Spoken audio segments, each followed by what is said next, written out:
Welcome to today's webinar brought to you by Current Consulting Group and Gaze. Our webinar today is entitled Enhancing Workplace Safety, Innovative Approaches to Identifying and Addressing Impairment. I'm Jessica Polk of the Current Consulting Group, and I'll be conducting today's webinar. If you have any problems seeing or hearing this presentation, please reach out to Current Consulting Group via the questions section. Questions for today's presenters can be entered in through the questions section as well. Today's presentation has been recorded and you will receive information on how to access the recording for future review. We also would like to inform you that today's presentation has qualified for continuing education from SHRM, HRCI, and from CCDAP for those who attend the entire live presentation. If you have qualified for those credits, we will send you an email after the presentation to provide that information to you. So with that, we'd like to go ahead and turn the time over to Bill Current, who will be hosting our panel of presenters, and he's going to tell you a little bit more about our topic and launch us into that panel discussion. Bill? Thank you, Jessica, and welcome everyone to today's webinar panel presentation sponsored by Gaze. You're going to hear a little bit more about Gaze in a minute, but thank you, Gaze, for sponsoring today's presentation. As we go forward in the world of drug testing, impairment identification, and where we're sort of going when it comes to the drug testing world and the drug testing industry, which I've been in for 34 years now. I'm always looking for the next big thing, the newest technology, where we're going in the future. And I love the whole concept behind Gaze. And I think you're going to find it very, very interesting. So we'll talk more about that when we get to the specific individuals who are on the panel. Let me just introduce the other participants today. Ken Fickler is the founder and CEO of Gaze. Linda Honey is Chief Training Officer at Protected at Work. And Tay Phillips is a labor and employment attorney with Ogletree Deacons, and each of them is going to have an opportunity to introduce themselves and tell a little bit about their organization as we get going.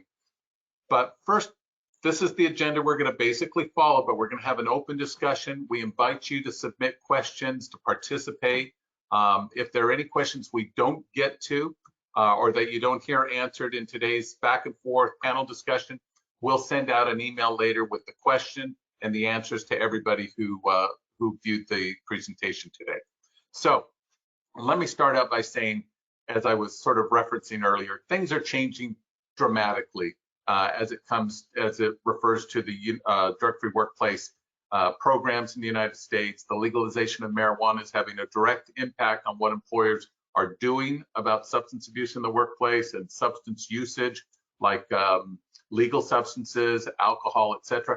And now marijuana, of course, which is legal in many, many states, either for medicinal purposes or for recreational use, or in many states now for both.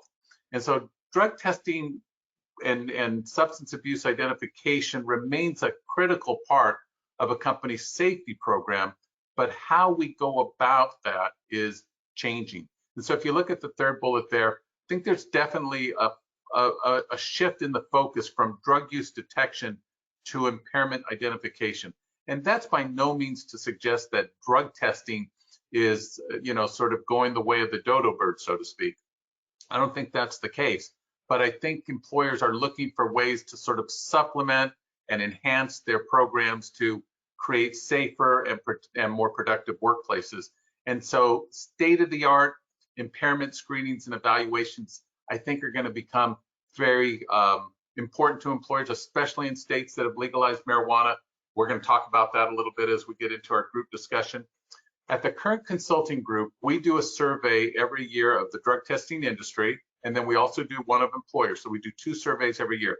This is from our 2022 drug testing industry survey. We asked the question, will drug testing be replaced in the future? Now, personally, I don't think it will be, but 6.25% of those who participated in the survey, and usually it's about 500 or so companies in the industry that participate, a little over 6% said yes with a non-drug related impairment or fitness for duty test of some sort. Not sure what it is, right? But 6% basically said they think that's where we're going. If you look to the left of the slide there, a little over 14% said yes, but I don't know what. And then 19% to the right, the blue bar, yes, but not entirely. So there are a lot of people, even in the drug testing industry, that see a shift or a change coming. I don't think drug testing is going out the window by any means, but I think employers are going to be looking for ways to identify impairment from drug usage, alcohol usage, and other things that can impair someone's ability to do their job. Now, the National Safety Council has done a lot on this topic, and I'm going to share a couple of slides from a report that they put out. Some people are asking a lot more nowadays, what is impairment?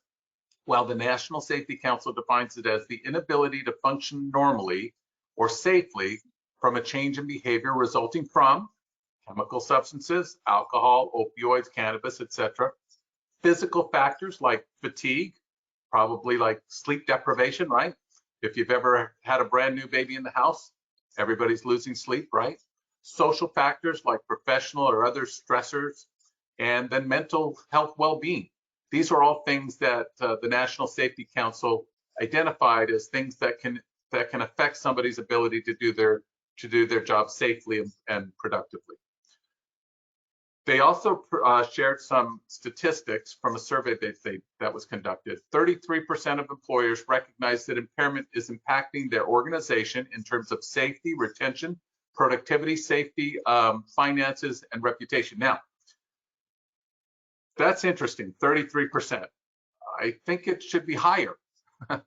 Look at the very bottom one, the last bullet. However, an alarming 13% claimed that it was not an important consideration when determining fitness for duty impairment. So there are a lot of stats, and we can go through these and talk about them in more detail. You know, is impairment a justifiable reason to terminate someone's employment, or is it a threat to a company's reputation, et cetera? That's all there.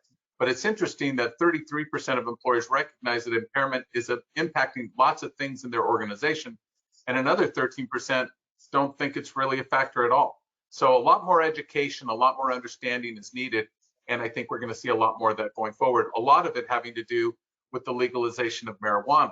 So we did ask this question in our 2022 employer survey. How many of you as employers have considered removing marijuana from your drug test panel? Marijuana has always been really sort of a cornerstone of drug testing, but with the legalization of marijuana, some employers have considered dropping it or have already dropped it from their drug test panel. As you see there to the left, the graphic on the left, 9% said yes, they've considered removing marijuana, and 69% said no. Another 21% still trying to figure it out. But what's interesting about that is to the right, when we ask the question, why are you considering removing marijuana from your drug test panel? The second one down, 25% said they're concerned about their exposure to legal liability and somebody suing them if they test for marijuana or if they act upon the results of a positive drug test for marijuana.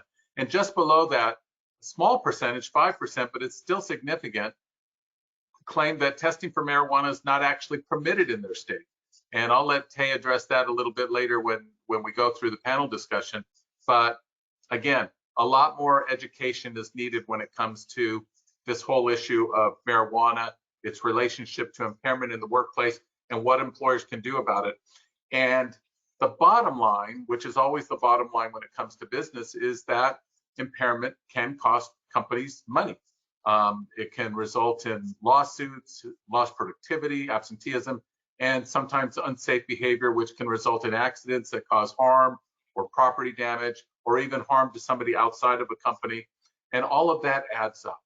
And so impairment is not only an important issue for employers to understand, but also to have some type of program in place to prevent impairment from causing these types of preventable accidents and other unsafe behavior.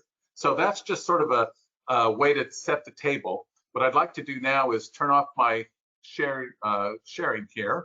So that was just a little bit of information to sort of set the table for our discussion today. And what I'd like to do is one by one introduce our panelists. I'd like to start with Ken Fickler, the founder and CEO of Gaze. Ken, welcome to the panel.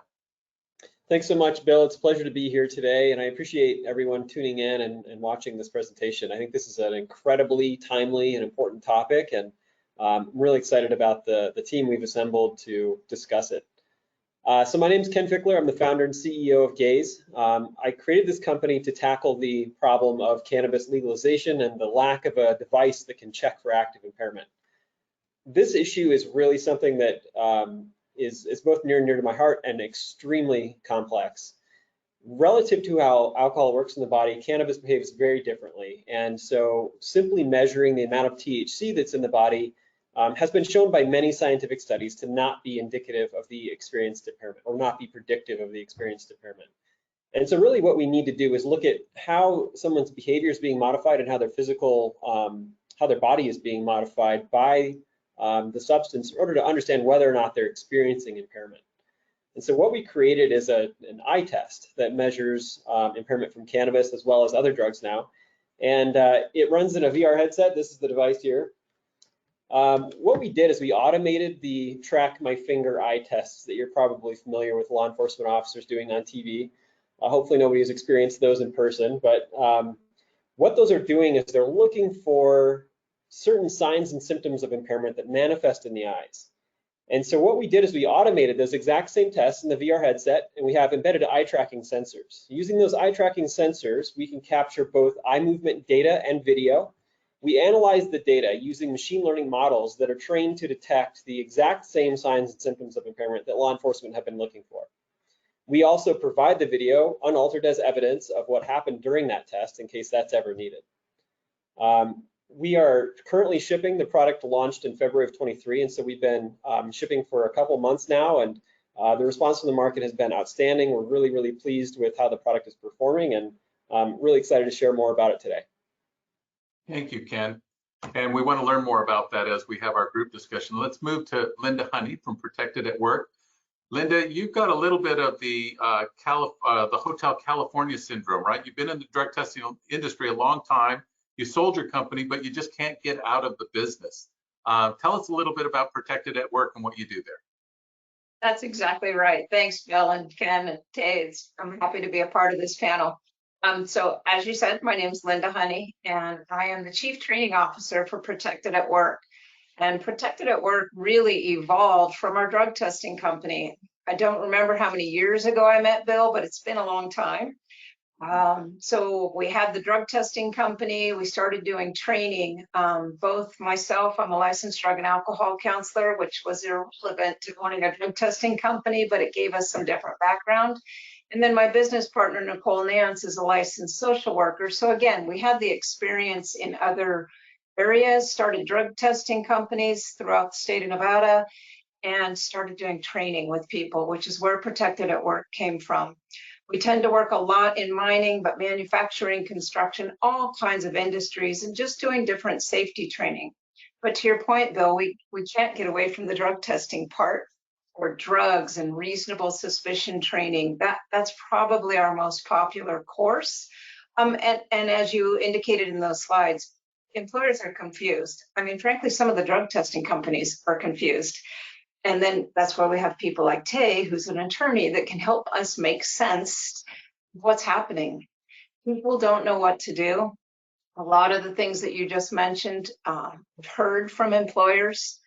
And I look forward to being part of this panel to talk about Gaze and talk about changes that we've seen in the whole drug testing landscape and with marijuana being legalized. Excellent, thank you. And Linda, one other question. So as you are going around the country providing your training services and whatnot, are you finding that employees are confused about this issue as well? Oh, absolutely. Absolutely. So you're right. We work in a lot of states, actually throughout the United States, and some of our mining clients, of course, are international. So we also spend a lot of time in dispensaries and smoke shops and all of those things because we really want to give people, you'll appreciate it, current information, right? Because there's so many myths out there. And so what employees think is, oh, you can't fire me if I'm high and I come to work. And that's just not the case. Or if I do this, that'll make that. I mean, I've had attorneys call me and say, well, you're wrong. You can't not hire somebody because you can't test for marijuana in this state. And as I'm sure Tay's going to address, that's just not true. So employers, employees, spouses that call and say that their partner was wrongly terminated. I mean, we're a mess. We're a mess. We need to make some changes. And I feel like marijuana got legalized, however anybody feels about that. No judgment. But we didn't have any of the tools in place to help employers and employees deal with this issue. And workplace drug testing, in my opinion, has always been as a deterrent, right? We want people to show up ready to work safely. And we've got all these things about impairment, or this law says that. I mean, it's just, we didn't put any of the safeguards in place before we said, yes, it's okay for people to buy and use marijuana products. Yeah, and you made a great point yesterday. We had a preparation call for today's presentation, and I just automatically used the term substance abuse. And Linda corrected me and said, it's really more appropriate to say substance use or drug use, because we're not really always talking about abusers. They're just the average normal people who, because marijuana is legal, the deterrent impact is removed. And so they may not be abusers, doesn't mean that they don't come to work under the influence or impaired. And that kind of leads to the legal side of this. Tay Phillips is an attorney with Ogletree Deakins, and that's a very well-known law firm around the country. And let me just say, as a lead into Tay, the introduction of Tay, I've been in the industry for 34 years. I'm not an attorney myself, but we have attorneys who work here. My son is an attorney, so I have to be careful with my attorney jokes. But you can't just hire any lawyer to help you with this issue. You have to find one who knows this issue, because the laws are very specific, and Tay is an expert in this area. Tay, tell us a little bit about your practice. Yeah, thanks, Bill. So Ogletree Deakins is, I guess technically we're an international law firm. We have offices in, I think, 55 different locations, so folks that are licensed in every state. So we have people here, there, and everywhere, sort of full service, full practice labor and employment firm, defined very broadly, right? Like any and everything that can happen within the walls of employment. And I joke with some, people all the time, like I do other things other than talk about pot. And I talk about pot so much that I feel like my children, who I'm trying to create a good example for, think I'm just like a weed smoking pot dealer. But it's interesting to tell you a little bit about the way that my practice has developed over the past few years. I do spend probably 50-60% of my day talking about marijuana, its impact on the workplace, drug testing, because those two topics obviously join at the hip to a certain extent, and all of the bevying amount of different moving parts that fall under that pretty broad umbrella of marijuana in the workplace. And sort of to piggyback on what y'all have said previously, the reason why I got into this practice and the reason why I've learned so much about this topic is sort of interesting, because I sit in Alabama, which is not necessarily the hotbed of left-leaning politics, obviously. And we legalized medical marijuana a couple of years ago, but by no means are we, sort of on the progressive side of legalization. But 2015 to 2017, I was involved in defending the very first case that had ever been filed in Massachusetts involving a medical marijuana cardholder and various claims that she asserted under that medical marijuana law, as well as some other claims involving things like disability discrimination, invasion of privacy, some other things. And that case ran from 2015 to 2017, like I said. And, sometimes I think we forget, because of COVID, that wasn't that long ago, right? 6-8 years ago. And at the time when we were defending that case, the landscape of legalization laws was drastically different than it is now. And the landscape of how employers were defending those cases and the landscape of how we were testing and what we were trying to argue in terms of positive test results, and what we were trying to say as the basis for terminations was just wildly different at that point. And so I guess to tie a bow around it, my practice consists very heavily of marijuana and drug testing related issues because I've sort of grown up with the topic and have lived with the topic, you know, from the ground up. And really, more importantly, I have grown up with the topic from the standpoint of the increased levels of complexities that have fallen underneath the topic of marijuana in the workplace. And frankly, sort of the very slow but steady march towards more employee-friendly laws and employee-friendly concepts in court decisions. So I think where I come from with this topic, not only from the legal side, is talking to so many of our firm clients day in and day out about all the different business-centric challenges they face and trying to align those with not only the law, but also some of the business-centric considerations that fall within that bucket. So in any event, that's a little bit about me and the firm and how I got into this bizarre topic. Yeah, it's kind of something none of us grew up thinking we would be doing for the rest of our lives or as a career, but here we are. Ken, let's go back to you for a second. In the drug testing world, we hear the term emerging technology thrown around a lot, right? The new DOT regulations for oral fluid, you know, oral fluid was for many years referred to as an emerging technology. And I guess what we're talking about with Gaze is somewhat an emerging technology, but what do employers really need to understand about the Gaze concept? Yeah, I think a couple things, and this is a really interesting and rapidly evolving space, I'll say. So there's kind of a blanket term that's been created that is impairment detection technology. And I believe that was coined by the National Safety Council. And what that really encompasses are these tests that look at whether or not an individual is experiencing the symptoms of impairment and how those can be measured. And so Gaze falls within that heading. What our product really does is relies on the existing science of the drug recognition expert eye tests. And we thought it was important to rely on existing tests and proven science rather than go out and invent a whole new test, exactly because of this issue of how can we know that these tests are sensitive to cannabis impairment, and how can we know that that courts are going to accept these. So these tests have been used for about 45 years by law enforcement drug recognition experts to prosecute impaired driving cases. And what they do basically is a 12-step process, and 6 of those steps are eye movement. And so we've automated all of the 6 eye movement steps. Our product really is intended for a person without a lot of technical understanding or any technical understanding of those tests to be able to conduct them in a very repeatable and objective fashion.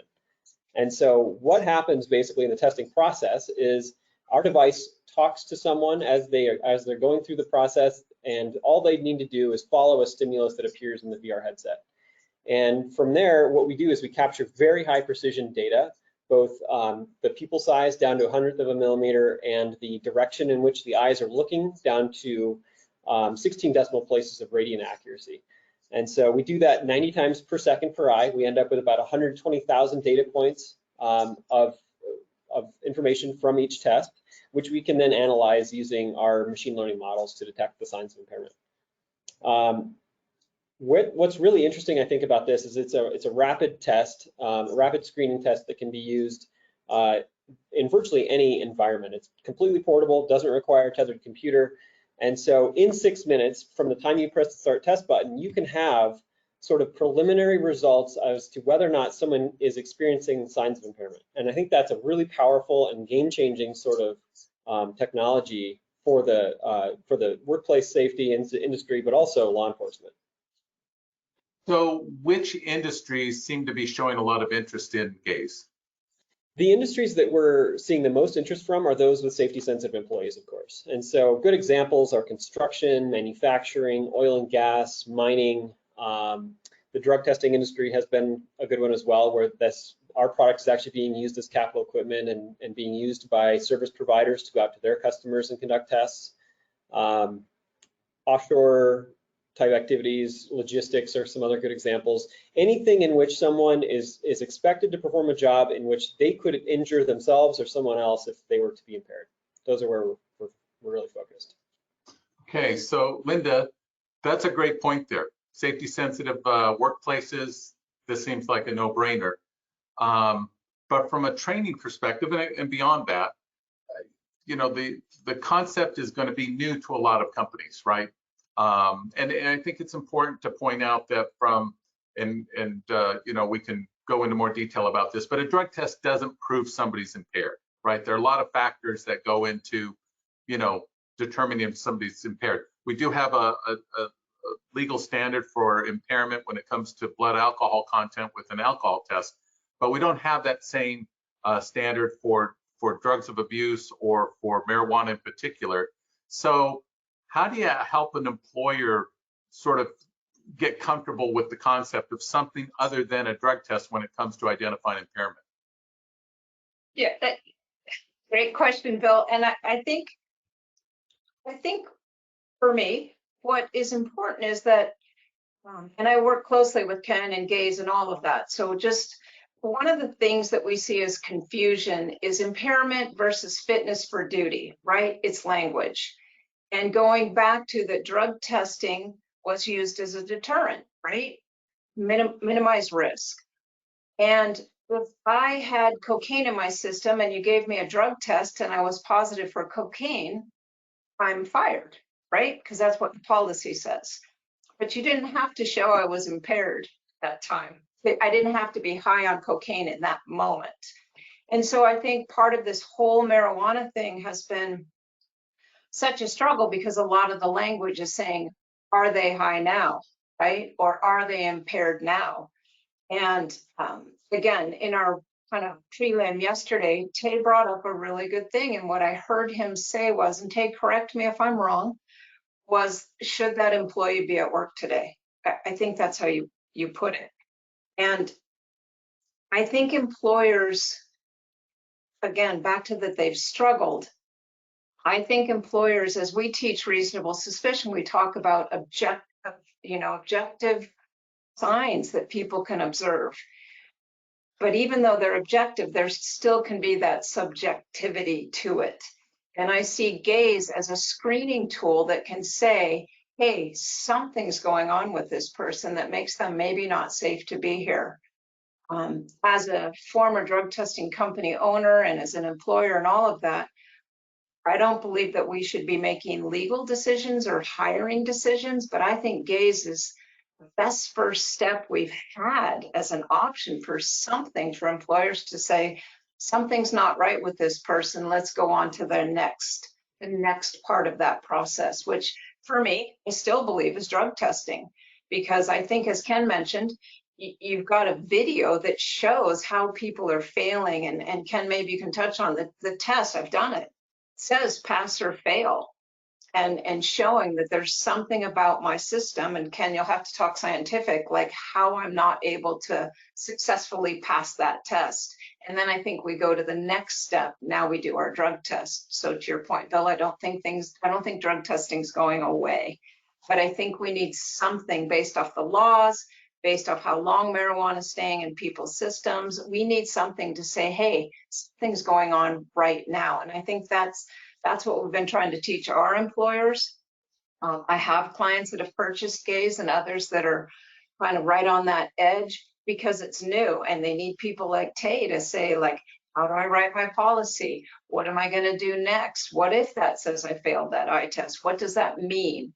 And I think your slide in the beginning that talked about impairment, if you will, I prefer the term fitness for duty, but if impairment, if you will, is not just drugs. It's not just alcohol. It could be emotional, my stress. It could be fatigue, the new baby, or whatever else it is. Something makes me that I shouldn't be at work today. So I don't know if that answers your question, but. Okay, so a lot of questions come out of what you just said, Linda, but let's first go to Tay about sort of the language, right?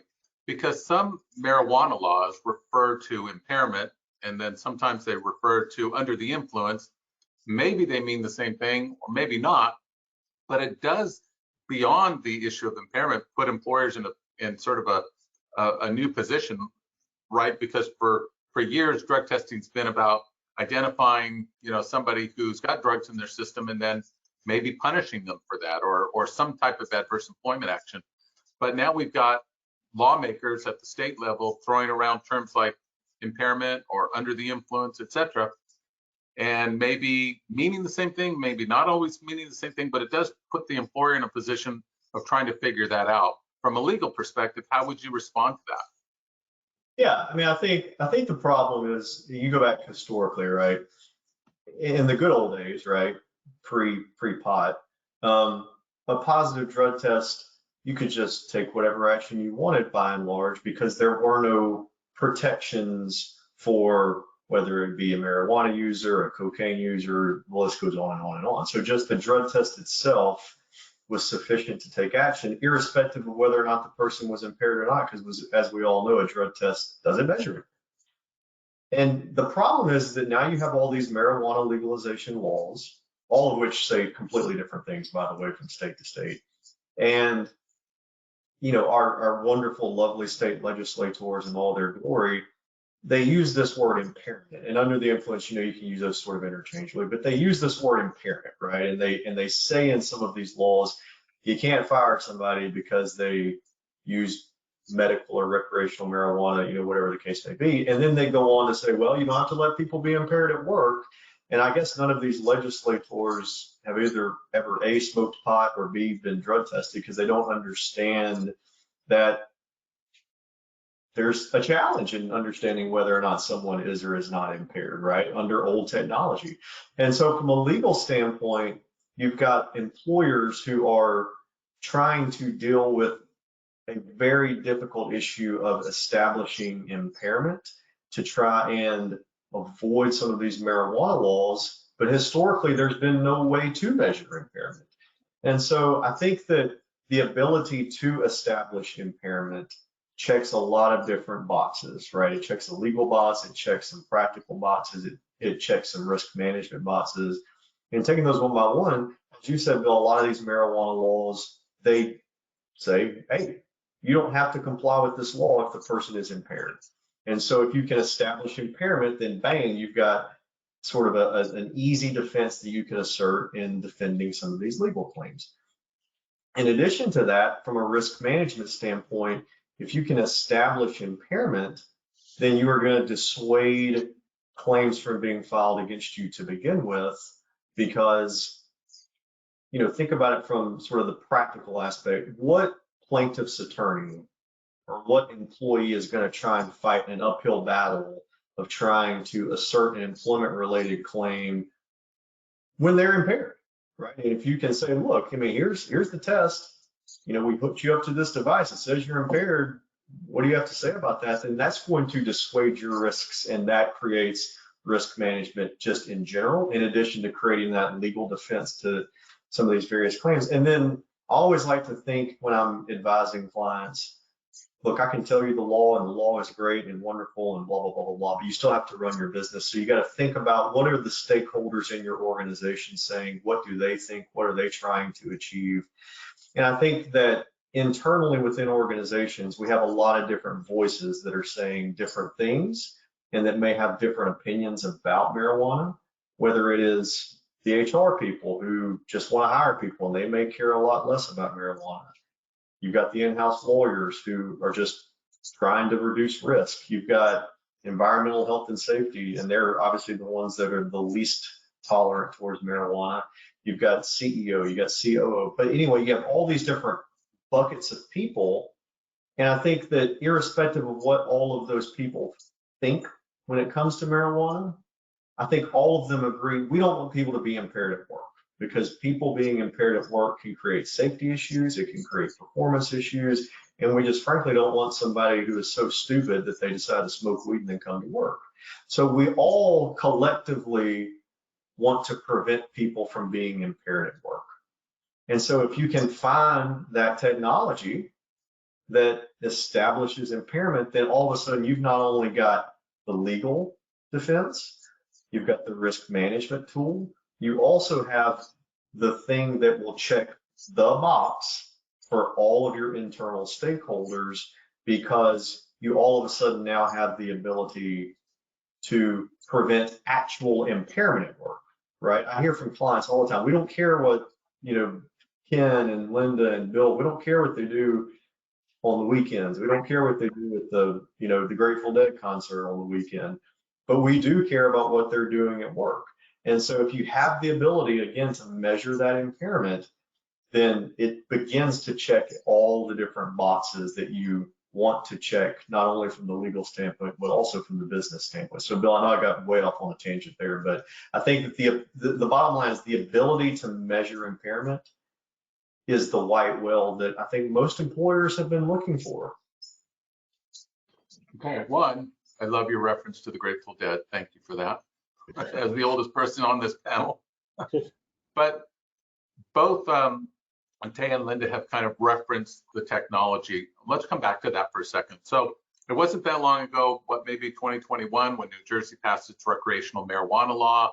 And initially there was that element of it that every employer would have to have a drug recognition expert of some sort in order to test for marijuana under certain circumstances. And then they realized how complicated and sort of convoluted that would be for every company that wants to test for marijuana to have a DRE on staff. It's impractical. So they sort of put that on hold for a little while. Maybe Tay, you can address that from a legal standpoint, but from a practical standpoint, Ken, doesn't the Gaize technology sort of bypass that sort of convoluted approach and make it easier for employers to do an impairment test without asking employees to be experts on impairment recognition? Yeah, and I think that you nailed it. I mean, these tests are incredibly complicated and very difficult for even the most expert law enforcement officers to repeat consistently. And so, I mean, the training program that law enforcement goes through is very long. Not all officers even pass it. And it's a real responsibility to use physical indicators to try to understand whether or not someone is impaired. And frankly, I don't think that's a responsibility that most employers want to have one of their staff own, and that poor staff member is going to be completely vilified as the person to like avoid at all the company functions and avoid on the shop floor lest you be deemed impaired or something. And so, yeah, I think that ended up feeling like a pretty impractical solution. And so Gaze, I think, fulfills that same desire to determine whether or not someone is showing the signs of impairment, and does so in an objective way that is not, out there making some member of an organization a pariah. And that's just not as you said, a practical solution, or one that I think most companies would adopt, even if it became practical and training programs were stood up. And there's other laws like California's Assembly Bill 2188 that requires or really precludes employers from using traditional metabolite-based chemical drug tests to take adverse action against employees. Similarly, there you've got to prove impairment or use some test that can establish whether or not someone has used extremely recently. And so that's, those markets are really where I think the conversation is most poignant right now, and where it's most important for employers to be paying attention and trying to understand how they can comply with those laws and maintain a safe workforce. So let's say for a moment that somebody has bought into the whole Gaze concept. They want to use it, and they're going to use it for, say, post-accident, reasonable suspicion, and maybe other circumstances as well. Maybe as a pre-duty test in the morning, before you give them the keys to the school bus or something like that. But from start to finish, how long does it take to do that? And in the case of a negative, if I use the drug testing terminology, before that person is back to work? The test takes about 6 minutes to run. So from the time you press the start test button to the time you have a test result is about 6 minutes. There's some variability there based on each test starts with an automated calibration, so that varies a little bit, and then your bandwidth in terms of how long it takes to upload the files. So there's slight variability, but about 6 minutes. And so it's a practical solution to deploy in each of the situations that you described. But what I think is really important is it also allows for more frequent screening than is currently possible with chemical drug tests. And that's really a paradigm shift in and of itself, where you've got the ability to do on-site rapid screenings that can detect whether or not someone is showing the signs of impairment, rather than your annual or occasional chemical drug test. So, Linda, I know you work with companies all over the country, and you're probably getting questions about the new California law, the new Washington law.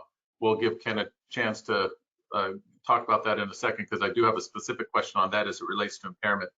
But typically, how long does a drug test in a post-accident situation take from, the accident just occurred, we're going to either send somebody to a collection site, or we're going to do an on-site point of collection test, et cetera, compared to what Ken just described? Well, great question. So here's the thing. If they're doing on-site, I have some employers that do their own testing, right? Some people have to call for a mobile unit to come out, or they've got to now stop and get a supervisor and take them to a clinic. Again, we're based in Nevada, and so we have relationships with other clinics, and we have received calls from the clinics because their wait time, because they're doing Med, is 6 hours. Can we come down and do that drug test, right? Yeah. It's why we always pushed mobile drug testing, because at least you've got somebody coming, and hopefully you've got a good company that's going to respond within the hour. But it's within the hour. I believe that Ken's product, Gaize, has a really good, like, hey, let's test me right now because I just crashed, right? At least with this. And to know that, okay, while we're waiting for that drug test. And I should say that not everywhere allows point of collection testing. And so what if it's a lab-based test? Now I've got somebody being tested. It ships to the lab. Used to be the results for 24 to 48 hours. Since COVID, I know that's changed. And then it would come back from the medical review officer if it was positive. That used to be pre-COVID. You could probably get a confirmed positive test from the medical review officer 5 days, a week, maybe 2 weeks if you had a hiccup, or they couldn't contact the donor. I mean, there's just all those delays, right? So now you could have a 2-week somebody versus maybe we've done this test and we do the things. And again, maybe fitness for duty or impairment that caused that accident wasn't marijuana, but Ken's device picked up something. Now me as an HR person could say to them, like, what else is going on, right? Like right now. So I think it really varies. It definitely speed things up to just, again, I believe Gaize is a great screening tool, first step, and then we can do all those other things, right? Well, I do want to say people, those myths, say that marijuana is out of your system in 30 days. Maybe when you were growing up, Bill, but not anymore. And we have tested people that had positive marijuana tests on urine, the standard, the gold seal. We've had marijuana tests show for 3 months, 4 months, 4.5 months while we consistently watch those levels drop. So do I think somebody should be terminated for that? No. Do I think they're impaired 4 months later? No, my opinion. But Gaize is going to tell me, like, yeah, it's in what I've learned, it's in my system now, or it's not, or something's not right for me right now. Well, you made a good point yesterday. Oh, I'm sorry, Ken, go ahead. I was just going to say that the scenarios in which, we test someone and demonstrate that they're not impaired and they can be back at work within a couple minutes, those are such awesome use cases for our product and great things that we love to hear. We talked with one of our customers just a couple weeks ago that had somebody bump a forklift into a pallet. This was over 4th of July weekend, so they would have had a pretty long wait time most likely for a test no matter what. In about 20 minutes from the time the incident occurs, that person was back on the floor doing their job, and that's a turnaround time that is impossible with any other testing technology. So very, very powerful, I think, in terms of thinking about the time to a result, time to getting someone back at work. Yeah, and you made a good point yesterday that we're not really talking about replacing drug testing. Exactly. This is a tool that works in conjunction with drug testing. Absolutely, yeah. We actually, all of our customers agree to do follow-up drug testing in the case of presumptive positive. This is something that we think is the first step of creating a body of evidence that could be used to take adverse action against an employee. It is not the only step, and we're certainly not billing it as such. So let's go to Tay for a second, talk about California for a minute. AB 2188 was passed, and when it was passed, there was an article in Sacramento Bee where the author of the bill, or at least the sponsor of the bill, I don't know that he wrote it, but he basically said, this is, I'm paraphrasing, so I apologize to the legislator if I don't get this exactly right, but he basically said, this will end. Bill. What's that, Tay? Don't ever apologize to legislators. Good point, good point. Because he basically said this ends testing for marijuana in the state of California. But the way the bill is written, or now the law, doesn't really say that. Basically, it prohibits testing for using methods that detect the metabolite of a drug, but there are other drug testing methods. But if an employer in California, or Washington for that matter, which passed a similar law that would prohibit it, testing with urine, for example, for pre-employment screening, if an employer in one of those states or anywhere in the country decides, listen, it's not worth the trouble, we're going to remove marijuana from our panel, but we still want to be able to identify impairment, you know, one, how would you address that issue of, you know, whether you know, where marijuana plays into this issue, and then for those companies that are just a little bit skittish about testing for marijuana, they want a different option. How would you approach that if you were, say, for example, writing their drug-free workplace policy? We won't say drug testing. Yeah. I mean, I think from a policy-based standpoint, what I would say within the actual text of the policy is pretty generic language that says, and I'm paraphrasing, you can't be impaired at work, can't be under the influence of marijuana or anything. So just period, you can't be impaired at work, no ifs, ands, or buts about it. And that's pretty simplistic from a policy-based standpoint. And then you've got the foundational document that says you can't be impaired at work. And then you've got the, if you're using the Gaze technology, you're implementing a test, right, that doesn't test for metabolites, doesn't test for any levels of anything within the body like a traditional drug test, and what, is prohibited under the California AB 2188 law. And so in that scenario, what you're trying to do is you're trying to create the baseline policy that says you can't be impaired at work. And then to Ken's point and to Linda's point earlier, you're creating at that point the body of evidence that indicates that, hey, you were impaired at work. And because you were impaired at work, and there is no explanation that you can provide that you weren't impaired at work, then you're violating the policy. The policy says you can't be impaired at work, and you are impaired. And so I know that's a very long answer to my very simple and straightforward short answer for the policy, but for policy reasons, I just say you can't be impaired at work. And then you do the legwork to show why the person was impaired. Yeah, I love that concept. Keep it simple. And then depending on, what technology you're going to use, then you can, add the details behind that. Yeah, that's really what employers need to do, right? Just right. Give it impairment at work. Yeah, and I tell people all the time, look, like every employment lawsuit in the history of the world is factually and evidentiarily driven, right? And so what you're trying to do as an employer is you're trying to create a narrative and an A plus B plus C must equal D type story of impairment, because that, again, going back to what I said earlier, that falls within all of these marijuana legalization laws that say you can't, that you're not going to violate the law if you allow somebody to be impaired. It creates that dissuasive effect.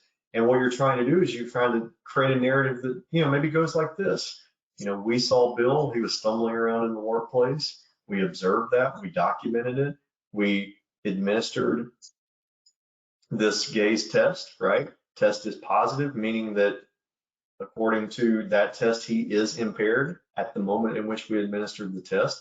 And then if you follow up with that with another traditional drug test, then you've got, another positive test. And in that situation, you can say, look, if we saw Bill impaired, if we observed him impaired, we've got two different types of tests, one of which straight up says he's impaired, and the other one creates an inference of impairment because of the levels and because of the substances within the body, hey, plaintiff's lawyer, be my guest in trying to say that Bill was not impaired.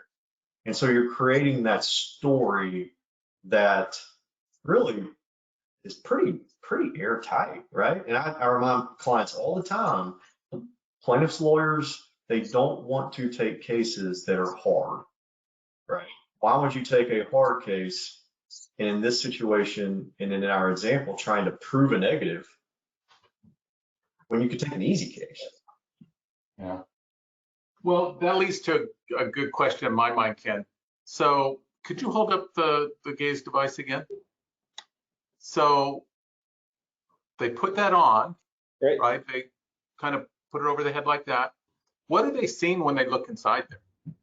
So what they see initially is a calibration, and so we do 5-point calibration. Basically, they move their eyes to 5 different points on the screen, and that basically aligns the eye tracking sensors to their unique facial geometry so we can capture extremely high quality data. And then from there, they go to a series of tests with a simple ball that moves across the screen at sort of a prescribed rate of speed and pattern, stopping at certain points and moving in certain ways. And based on how their eyes are moving during those tests, we can understand if they're showing signs of impairment. And then the last test is called pupillary rebound dilation, and that test basically watches how their eyes react to varying levels of light stimulus. So we start with room light, then we go to full black, and then we go to bright light to simulate a flashlight in the eyes, and watch how their pupils are responding to that, and that gives us additional information. So let's go back to Tay's point about hard cases and easy cases. Yeah. So the device is going to render the result, right? It's, in other words, the supervisor doesn't have to look at it and try to determine whether this is positive or negative, right? Correct. So it really takes it takes the objectivity out of it, or I guess it is objective, because they don't have to make a determination. I would think, Tay, from a legal standpoint, if a plaintiff's attorney wants to try to challenge it, they have nobody at the company to blame. Well, that's right. And I didn't understand 95% of the words Ken just said. So I can't imagine a plaintiff's lawyer trying to poke holes in all that. But you're right. Subjectivity is always the enemy of employment claims, right? And when we just have a yes, no, and then we just have someone saying, okay, this says yes, so we're going to take action because of an objective test, then that does remove all of the subjectivity as to whether or not the person was or was not impaired, and the subjectivity as to the decision making as well. And this is also why we include the video piece, which is a human interpretable piece of evidence. So we have former drug recognition experts that are on call for us and are ready to go testify on behalf of our customers, and can look in that video and they can say, yeah, here at 30 seconds in the video, we see someone exhibiting horizontal gaze nystagmus, for example. That's a sign of depressant alcohol impairment. And I would have called that impairment and arrested this person during my time as a drug recognition expert. And based on that, I would say this person was impaired. So you said earlier in our panel discussion that, from one drug recognition expert to another, there can be inconsistencies, right, in how a human interprets, the examination that they're doing with an individual. But this would be pretty consistent, wouldn't it? The way the test is conducted is mathematically perfect according to how the tests are supposed to be conducted. Where the subjectivity typically comes in, or where the human error comes in these tests, is typically in conducting those tests, not in interpreting the test results. The signs of impairment they're looking for are typically pretty clear. And there's, of course, edge cases, and those certainly happen, but there would, probably not be as much subjectivity in interpreting the results as there would be in conducting. Now, Linda, you had a question for Ken, right? I do. So one of the things that, again, we do a lot of reasonable suspicion training, right, for employers because of all these issues. We do both DOT and non-DOT. One of the things that I just wanted to clarify with Ken is all the tests are reported, because I know there's 6 tests conducted, and what the situation, I guess, if they showed that they failed on the Gaize device, but without the Gaize device and reasonable suspicion, what we have taught employers is if they take that drug test and it's negative, I want a further conversation. Don't just send them back to work because something's going on. And I feel like Gaze also adds that ability for people. But Ken, I would really defer to you about that. Yeah, great question. So to your first point, what basically is produced by the test is a series of, we show a list of each of the tests that we conduct and a pass-fail result for each of those. And then there's also a downloadable, printable report that basically shows, you know, a variety of metadata that we capture during the testing process. That includes who performed the test, what device it was performed on, which software version. We capture the geolocation using a mobile device down to, you know, very, very accurate. And then we also have each of the tests that was conducted, pass, fail for each of those, and then a recommendation in terms of whether or not this person could be experiencing impairment. And that's basically presented in a green, yellow, red. And so green would be, hey, they passed all the tests, they're in the clear. Yellow is they may have failed 1 or 2 tests, and depending on what those tests were, there could be signs of impairment, or they could be exhibiting, you know, something else like fatigue or a medical condition, something like that. And so you may want to have that person checked out, but that's sort of at your discretion. And then a red would be this person is very likely to be experiencing substance-induced impairment. Does that answer your question?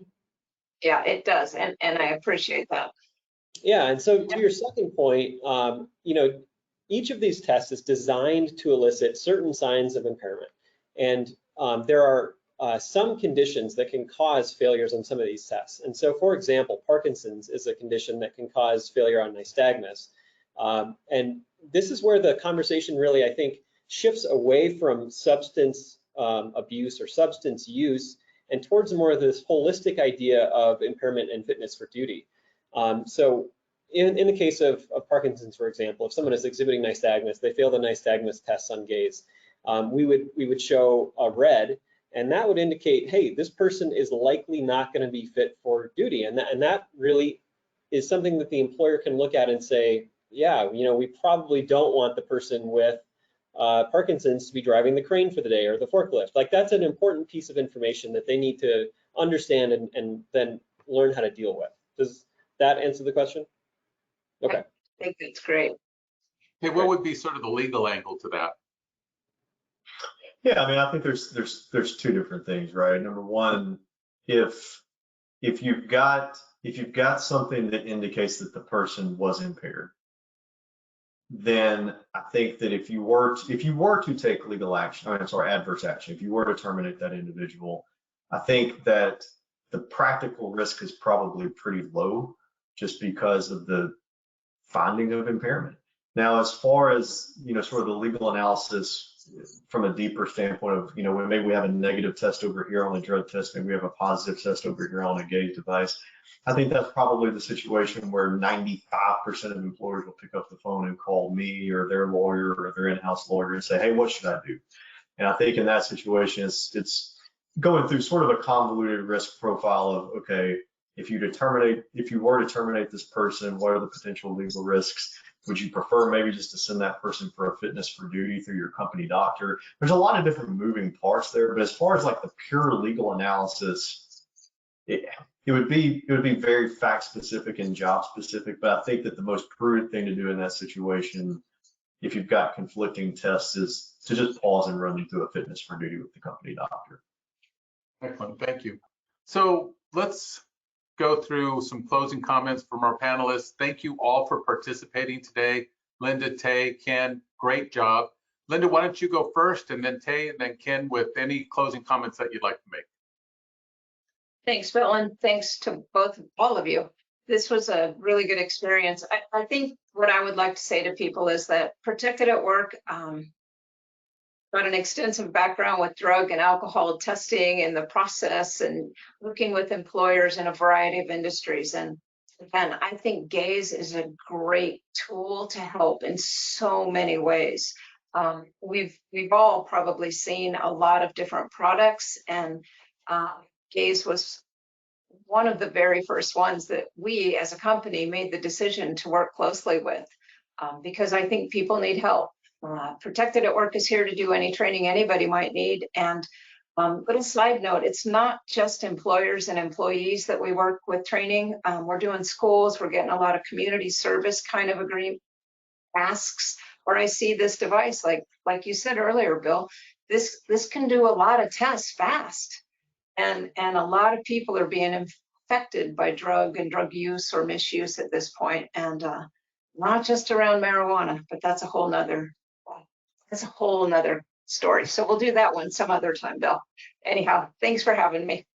Thank you, Linda. Yeah, so I think in closing, what I would say to employers is, look, this topic is hard. It is going to get harder. And like I told y'all at the outset, I first encountered this topic in 2015. I know that sounds like such a long time ago, but it really wasn't. And the way that it has changed in 8 short years, and the way it will continue to change as time moves on, it's going to become harder and harder and harder. Bill, you brought up the Washington and the California laws, and it's sort of a left to right march a lot of times with some of these legalization laws and restrictions and whatnot. And so what I would tell employers is, this is a topic that's not going away. It's a topic that is incredibly difficult and getting more difficult. It is a topic that is not ever going to be solved by the federal government. Just, it won't. And it is a topic that you're going to have to wrap your heads around and get a good plan in place on what you're going to do. And the big missing piece for years and years and years and years was the inability to measure impairment with traditional, whether it be urine-based drug testing, hair-based drug testing, whatever. Maybe you've now got a solution to that. And so if you found a solution to that, right, then maybe you can rethink the way in which you are going about handling marijuana in the workplace. Because if we always had that missing element to this puzzle, if you've got that last piece, then it's a pretty big game-changing tool to have in your tool belt that can totally change the way in which you're thinking about marijuana. So I guess my point to employers is, this is a hard topic. It's getting harder. The laws are making it more hard, but maybe the analysis is becoming easier because of technology that's available to you. So that's what I would tell employers, that, hey, you've always wanted this, so now you got it. So think about how you can use it. Thank you, Tay. Ken? Yeah, I would echo everyone's comments. I mean, this is very much the Wild West, it feels like right now, and things are gaining in clarity, but they're also increasing in complexity. And so it is very much a challenge, I know, for employers to stay up on these topics, and that's why I think discussions like this are so valuable. And I want to say from the bottom of my heart, thank you so much to both Tay and Linda. You two have been invaluable partners for us, and you know, we've talked with hundreds and hundreds of people, and you two are at the absolute top of your game, and really, really appreciate your thoughts and consideration and time today. And we've, you know, as Linda indicated, we've talked all about marijuana today, and there are other drugs out there which can be detected with our product, and we're making it better all the time. And so I'll look forward to next time. Thank you so much, Bill, for moderating. Really appreciate that. Great job. Thank you. And thank you, everyone, for attending.